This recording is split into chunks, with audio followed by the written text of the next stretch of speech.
अरे यार क्या जमाना आ गया, कुछ नहीं किया मैंने, थोड़ा सा नाट टाइट दिया, उसने मेरे को 1000 টাকা দিয়ে দিয়েছে।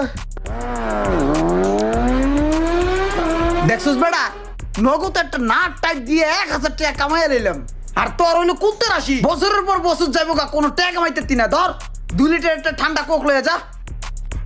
এটা কি আসল না নকল এটাই তো বুঝতেছি না। শনি রবিবার রাশি গুনে ফাউল ফলাফাইন। যাই কোক আনতে গেলেই বোঝা যাইব। আসসালামু আলাইকুম ভাই। ওয়ালাইকুম আসসালাম। ভাই কোনো খোঁজ খবর নাই, 2 দিন হয়ে গেল আপনি আসেন না। আসি না, আমার গাড়িতে তেমন সমস্যা নাই, এই কারণে আসি না। ও আচ্ছা, না গাড়ি কি ভালোই চলতেছে না? হ, ভালোই চলতেছে। কে, তুমি কি চাও আমার গাড়িটা নষ্ট হয়ে যাক, ডিস্টার্ব দেই? ভাইজি কি বলেন, কত দুষ্টামি করে। না ভাই, এমনি ঘুরতে ঘুরতে একদিন আসতেন, ছোট